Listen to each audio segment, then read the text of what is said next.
Hi friends, meal maker curry చేస్తాను. Meal maker boil చేసుకున్నా. కొంచెం ఆయిల్ వేసి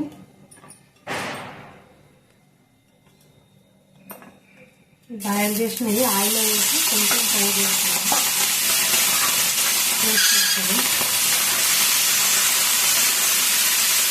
కొంచెం డీప్ ఫ్రై చేస్తే దీని టేస్ట్ బాగుంటుంది.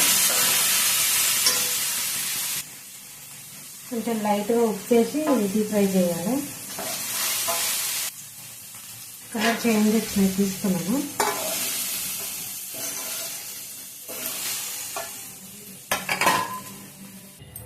కొంచెం ఇట్లా కలర్ చేంజ్ వచ్చిన దాకా మిల్ మేకర్ ఫ్రై చేయాలి.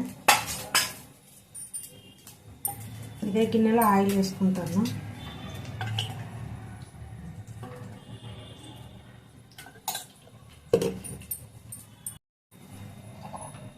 జీలకర్ర కొంచెం, 2 ఉల్లిగడ్డలు, జీడిపప్పు, కొంచెం కొబ్బరి, 2 టమాటాలు వేసి మిక్సీకి పట్టుకున్నా. 3 ఎండుమిర్చి వేస్తున్నా, 2 పచ్చిమిర్చి, కొంచెం కరివేపాకు, 1 స్పూన్ అల్లం పేస్ట్, కొంచెం పసుపు సరిపోయినాక ఇప్పుడు మసాలాలన్నీ మిక్సీ పట్టుకున్నాను కదా, ఆ పేస్ట్, జీడిపప్పు వేసిన కొబ్బరి, జీడిపప్పు, 2 ఉల్లిగడ్డలు, 2 టమాటాలు. ఇప్పుడు కొంచెం కారము సరిపోయినంత, ధనియాల పొడి 1 స్పూన్,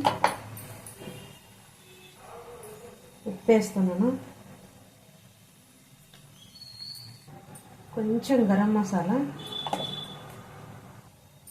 ఇది బాగా ఆయిల్ పైకి వచ్చిన దాకా మగ్గాలి. ఇప్పుడు మిల్ మేకర్ వేస్తున్నా, డీప్ ఫ్రై చేసిన మిల్ మేకర్. బాగా కలుపుకొని మూత పెట్టుకోవాలి 10 నిమిషాలు. బాగా ఫ్రై అయ్యింది, ఆయిల్ పైకి వచ్చింది. కొన్ని వాటర్ వేస్తున్నా, చాలా కొన్ని వేసిన వాటర్ వేసి ఒక 5 నిమిషాలు మూత పెడితే అయిపోయింది కర్రీ. కర్రీ అయిపోయింది, ఆయిల్ అంతా పైకి వచ్చేసింది. ఇది కర్రీ మంచిగా టేస్ట్గా ఉంటుంది ఇట్లా చేసుకుంటే. పన్నీర్ కర్రీలాగా అవుతుంది.